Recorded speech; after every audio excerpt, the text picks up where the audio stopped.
Alright, my people, while I don't boss again, a fresh prophecy just dropped and it's shaking the whole political space ahead of 2027. Primate Elijah Oyedele, the popular man of God, has shocked everyone with a powerful message about Nigeria's next election.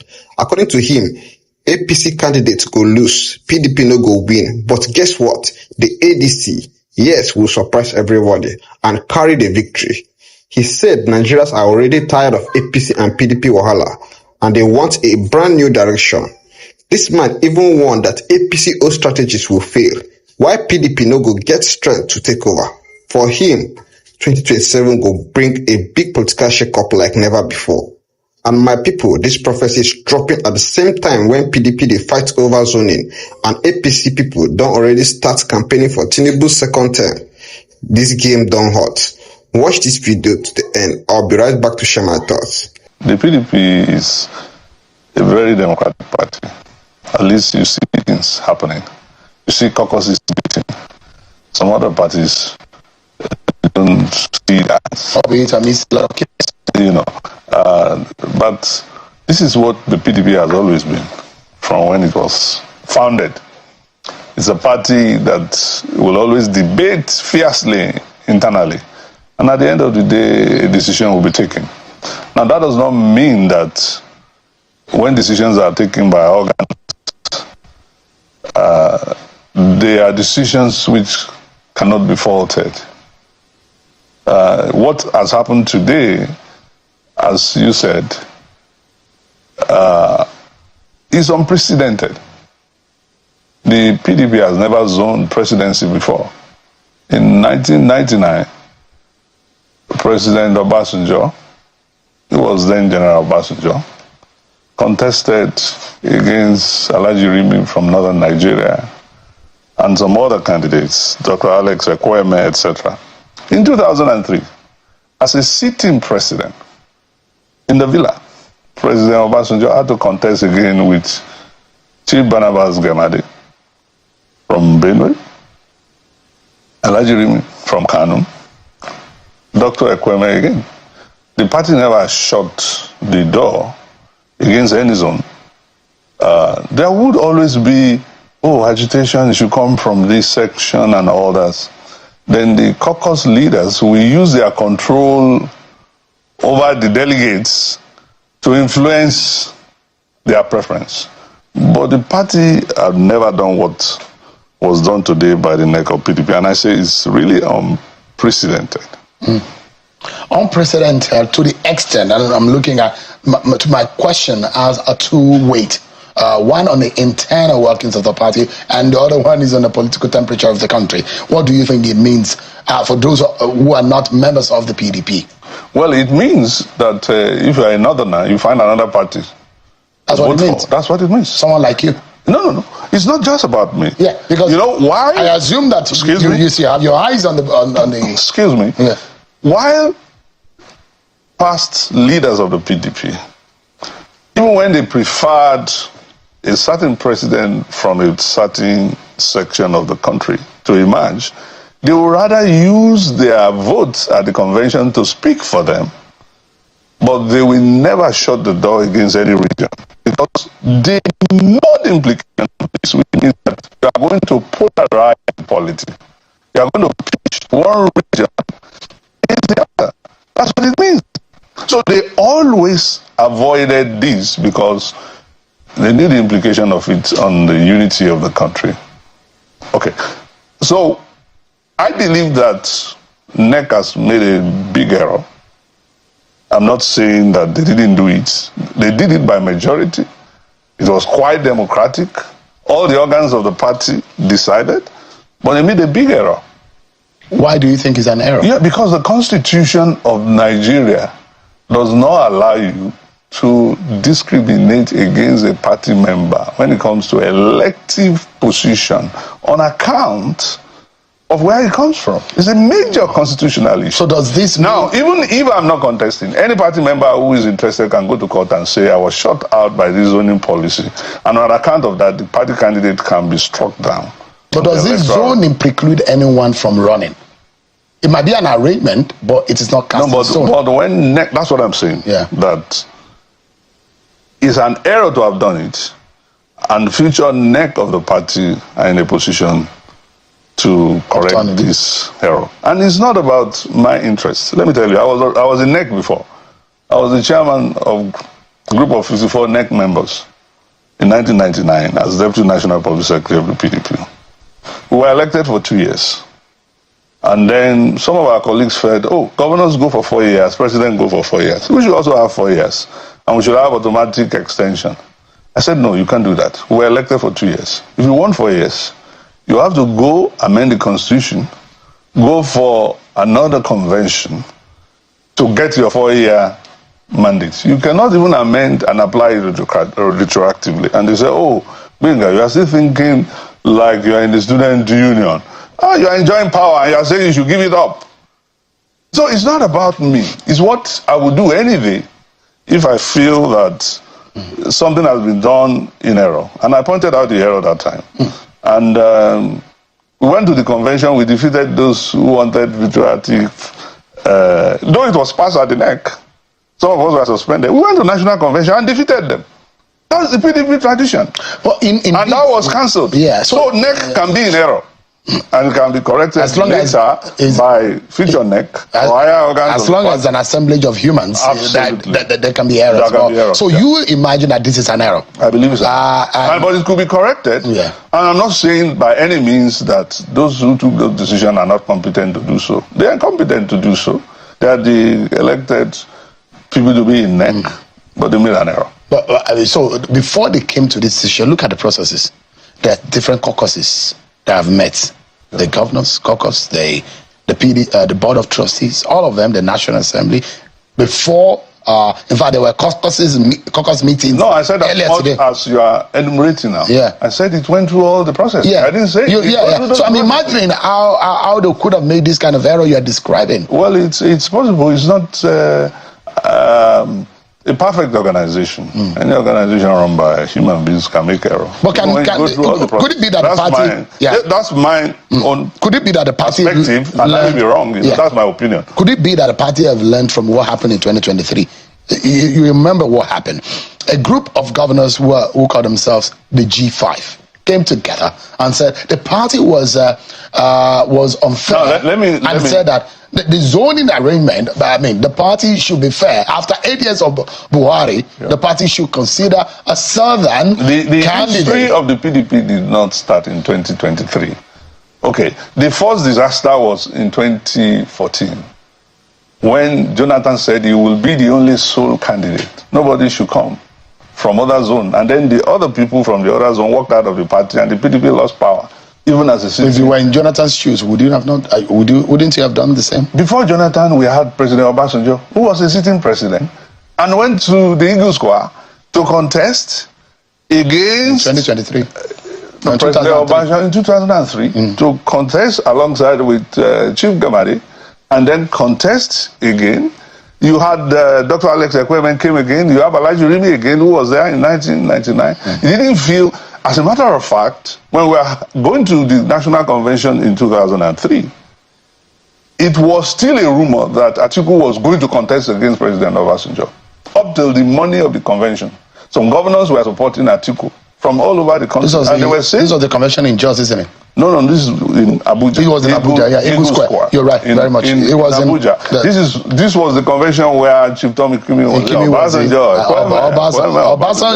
So you remember that. I've been around for a while. So you cannot start the history of the PDP on our politics from when some G5 people think they hold the haze, you know. And let me tell you, this is my own position.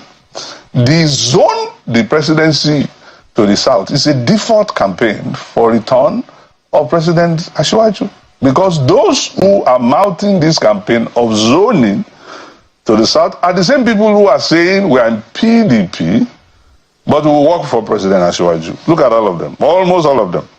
The same people saying, oh, we are in PDP, but we are committed to President Asiwaju's re-election, and are saying zone. So it's a default campaign for the PDP not to have a viable candidate by those people. So this is a subtle campaign for an easy ride of Bola Tinubu's re-election? Absolutely. This is what you For think? those who are saying it must be automatically zoned to the south, It's a neck that is and who are also championing President Asiwaju's re-election, are running a default campaign for his re-election.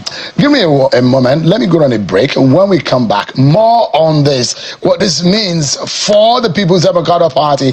Could these events of today unite the party? And what is the future for someone like Olawale Hashim? Don't forget, he's from the north central region of the country. Like you. Yeah, Like you. So you've been shut out. No, You have been shut out. I wouldn't have interest anyways. Because Yeah, but you have been shut out. You are in Nigeria. And you're qualified. On two major decisions the PDP has made today: the zoning of the presidential ticket and the ratification to allow Mr. Damagum continue or to be affirmed as a substantive national chairman of the PDP.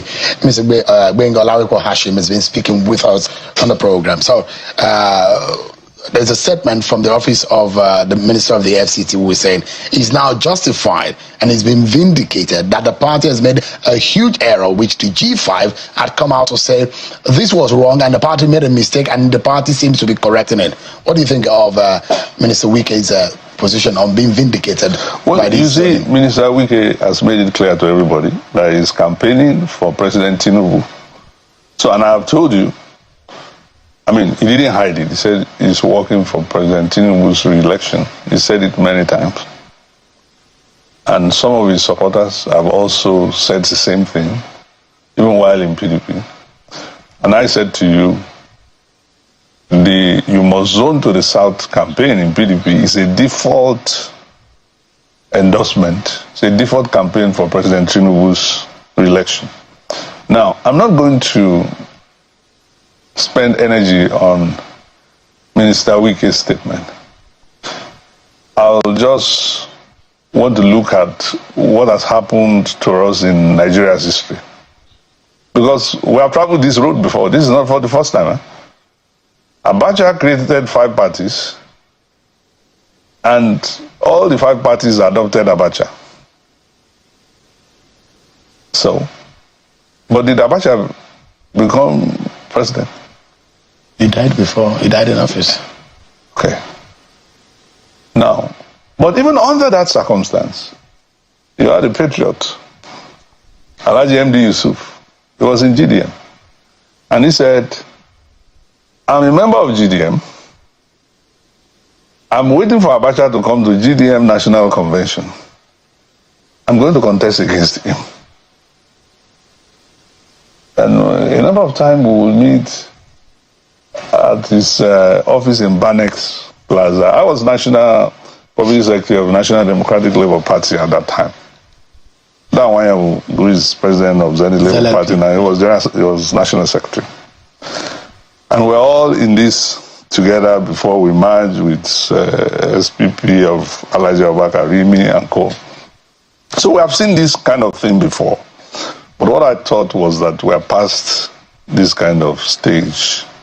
You know, when people are not doing well in government and they're paranoid about retaining power, they don't even want any kind of election. They cannot even trust that they can rig it successfully. They will rather that nobody is contesting against them, they're the only candidate. What are you inferring, that the decision of the PDP today is linked to the APC or to the government of today? Well, I'm addressing your question. Your question is simply, Minister Wike says he has been vindicated.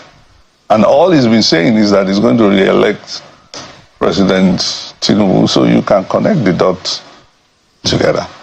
But I believe that the PDP internal machinery has a self-correcting mechanism. Just like Minister Wike said, he's been vindicated. Oh, this is what he wanted. Now the party has done it. Maybe tomorrow the party may not do what he wants. Okay. If you have another NEC composition or another national convention and another executive comes in place, so we wait and see. We see how all this ends. 2027 is a long time. In politics. Yeah, in all of this, you don't seem to be a fan of how this government is running the affairs of this country. How can I what be? grounds How do you have? can I be? We left in 2015. 2014, Nigeria's GDP was $574 billion, according to World Economic. Today, the GDP today is $259 billion US dollars. The Great Depression in America that we all talked about of 1929 was not more than 10% contraction.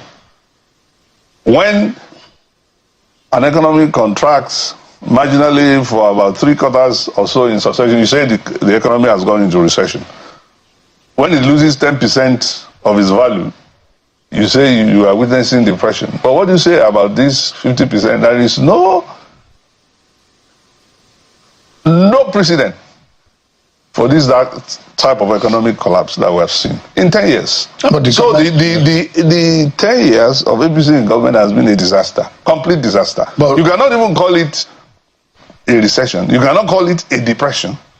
It's a complete disaster of monumental proportion. But the government in the last 2 years, the Tinubu government in the last 2 years said they wanted to do a major economic reforms, and those reforms will take some pains. Any reform that you do, I'm not talking about paying on just the pocket of people alone. When you shave more than half of the economy, how long will it take you to recover that? But it's been been long years of these disastrous run that we have. And they say that they want to fix it. We didn't have a disastrous run. How could you have a GDP of 574 and you were the largest economy in Africa? That is so you, Mr. Alawipo, we've in the actual sense. Sorry, sir. We have run disastrous run. No, and then when you get to 259, then you are. The fact that we've run a rent economy in this country. In the reality, over the last 20 years, we've depended on a mono economic. You are buying this propaganda. But that is the fact. Look, in 20. When last did we produce anything reasonable in agriculture? No, go ahead, sir. Go ahead, sir. No, I'm just trying to put the facts right. I'm dealing with facts here. I gave you figures. Now, in 2014, that the economy ranked the largest in Africa. Oil was not the biggest. The main telecom was already competing with oil in the size of the GDP. Go and look at the data. The economy was already being diversified. Let me tell you, you underestimate the potential of the telecom market and the telecom revolution that was accomplished in this country. Outsourcing alone in the global market, not even mainstream telecom business, just outsourcing some called termination in different countries, which you see people do in India and Brazil. You know, the size of the market is $545 billion US worldwide. India and Brazil are colonizing that. If Nigeria will just take 10% of that, it's going to be bigger than everything you are getting from oil in a year. So we are already on the trajectory where we moved our telephone lines, when democracy came, from barely 400,000 to over 100 million. Nigeria was already becoming a huge cyber power. Now, the only thing that you needed to do now was to tweak the content creation element and participate, in the international, at least at the outsourcing level. Invest a little bit in cybersecurity so people can trust your destination. Just a little tweak. We have a lot of advantage. Brazil, India, they don't speak good English the way Nigerians, because we are, primarily an English-speaking country. You have some of our young kids that have never left this country. If they mimic the way Americans and all that advantage in that outsourcing market, in termination calls and all this, that could have been converted. People will sit down in their homes in Nigeria and make a lot of money. Millions of young people. And you already have all the telecom infrastructure. So you were not coming from a disastrous. You see people throw figures and lies in the air. Nigeria has always been a great country. Nigeria is not about to become great now. What you find now is disaster. All right? Between 1959, the period of limited self-government, and 1966, Nigeria economy was bigger than the economy of Malaysia. Nigeria's GDP in 1966, by the time the military took over, was $6.3 billion. Okay? Malaysia was 3.2 billion. Indonesia was 5.8. Thailand was $5.2 billion. So we were twice the size of this economy. I went to school when Indian teachers were coming to take jobs in Nigeria. I was taught by Indian teachers in mathematics. Irish doctors were applying for job in Nibusa. All right? Nigeria was assembly stair tractor in Bauchi, Leland lorries in Ibadan. So what do you call this? Vaccines were being exported from this country to all of West Africa until 1987. So you think this is who we are? You think this is who we are? Please, Mr. Bengala. Now the big question here is, do you believe Prime Minister Ayodele prophecy that APC and PDP will fail in 2027 and the ADC will shock everyone to win? Or do you think Nigerians will still stick with the big parties? Drop your thoughts on the comment section. I really want to hear from you. Don't forget to like this video, share it, and subscribe to my YouTube channel for more hot updates on Nigeria's politics. Gracias.